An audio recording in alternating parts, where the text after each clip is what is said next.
Mário de Sá Carneiro, 1890-1916. O suicídio. No auge das suas capacidades criadoras, um rapaz de 25 anos, sentindo ter esgotado as hipóteses de ajustar a vida ao ideal, resolve pôr termo à existência.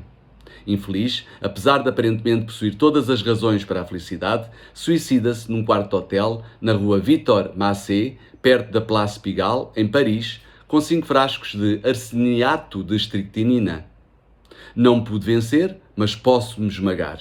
Vencer às vezes é o mesmo que tombar. As origens. Oriundo de uma família abastada da alta burguesia, Sá Carneiro era um menino rico, mimado e caprichoso.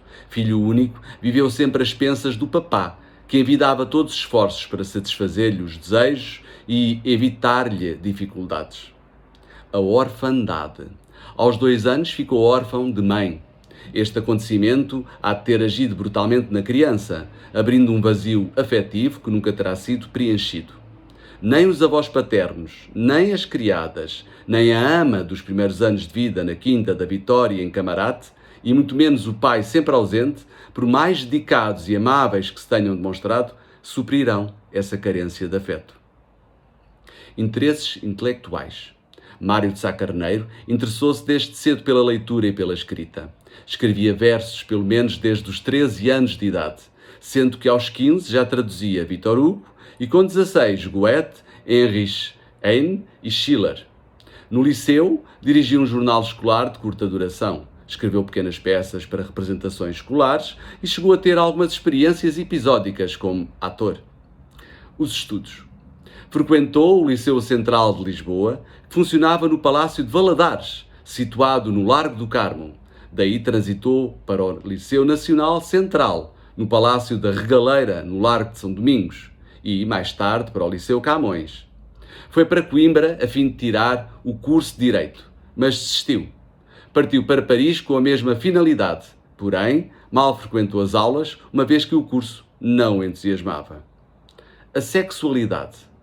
Tudo aponta para que Mário de Sá Carneiro fosse um homossexual que, muito provavelmente, não terá passado do instinto para a prática. A libido do poeta era uma libido errática. Apesar de ser um romântico, o seu potencial amoroso e sexual encontrava-se em estado de dispersão. Um amor sem a nódoa do sexo. Sá Carneiro manteve com as mulheres uma relação complexa e distanciada, incapaz da posse. Admirou-as, sentindo-se fascinado por algumas, mas foi à distância que as quis, numa deliberada atitude contemplativa de esteta. Semanas antes de suicidar, envolveu-se com uma francesa, atriz de cabaré de reputação duvidosa. O poeta, sendo sensível à beleza feminina, não conseguia direcionar energia afetiva e sexual. Quando lhe surgiu esta mulher real, de carne e osso, entrou em pânico. Ansioso, angustiado e impotente, não soube lidar com uma situação que lhe era em todo hostil. Não há uma única presença feminina entre os raros amigos que cultivou em vida. E as mulheres que aparecem nas obras são criaturas literárias sem dimensão efetiva. O sexo, desempenhando função capital na sua obra, nunca surge como ato realizado, mas sempre como alimento emocional da criação literária. Excentricidade. Perdulário, com grande inclinação para a luxúria, num frenesim de experiência sensorial, derretia todo o dinheiro, pelo que andava sempre com dificuldades financeiras. Rejeitou a vida comum, cotidiana, banal. Seduziu-se pela excentricidade e pela bizarria. O dandy arrastava por Lisboa e Paris uma vida ociosa, entediante, à mesa dos cafés e restaurantes, nos teatros e nas livrarias, espaços públicos fechados, onde dava asas à sua sensibilidade ao ponto da alucinação. Caráter excessivo e megalómano. A sua vida e obra foram em grande parte uma encenação. Até da morte, Mário Sá Carneiro fez um espetáculo trágico.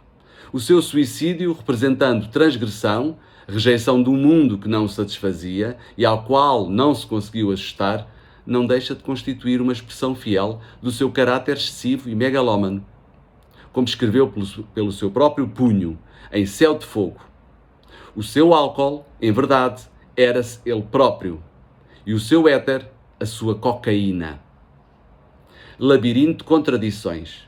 Apesar do seu narcisismo doentio, De se achar superior, criatura de exceção, deu sinais altamente contraditórios de um profundo sentimento de inferioridade.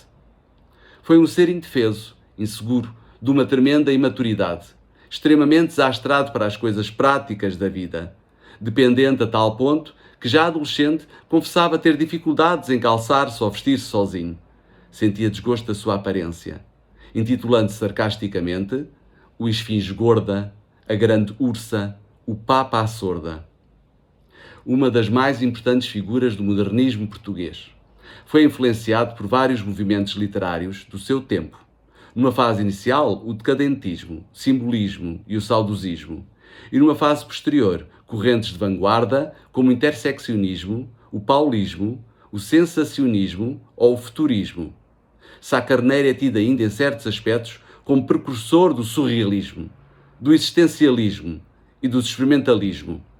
Tendo-se aventurado em todos estes ismos, será, todavia, como uma das mais importantes figuras do modernismo português que ficará para a história.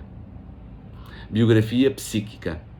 A sua curta vida não permitiu que tivesse passado por grandes acontecimentos de vivência humana, nem que tivesse legado uma obra literária, em verso e em prosa, muito volumosa. A sua biografia psíquica, essa sim, é complexa e rica. A pessoa chegou mesmo a escrever: Sá Carneiro não tem biografia, só gênio. Seja como for, vida e obra estiveram em conformidade, uma não se separou nunca da outra. Relação com Fernando Pessoa. Houve uma amizade breve, mas profunda, a unir estes dois seres excepcionais.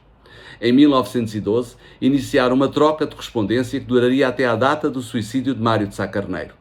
Admiraram-se mutuamente, apoiaram-se e exerceram um sobre o outro grande influência pessoal e artística. Tendo Mário de Sá Carneiro ensinado Pessoa a sentir, com ele terá aprendido a pensar. A obra de Sá Carneiro, sendo muito menos rica em complexidade intelectual e sem a projeção e a dimensão da de Fernando Pessoa, é, contudo, muito mais repleta de humanidade e dramatismo. Obra. Profetizou que no futuro se faria jus à sua obra, no que não falhou. Para além de ter colaborado em diversos jornais e revistas, entre elas a revista Orfeu, que à época constituiu um verdadeiro escândalo literário, publicou em vida Amizade, uma peça de teatro escrita em parceria com Tomás Cabreira Júnior, editada em 1912. Nesse mesmo ano, Princípio, que são novelas. A Confissão de Lúcio, um romance editado em 1914. Depois, Dispersão, também de 1914, poesia. Céu em Fogo, publicado em 1915, que são novelas. E obras já póstumas, depois da sua morte. Indícios de Ouro, 1937, que também é poesia. A sua correspondência e algumas traduções efetuadas por Mário de Sá Carneiro.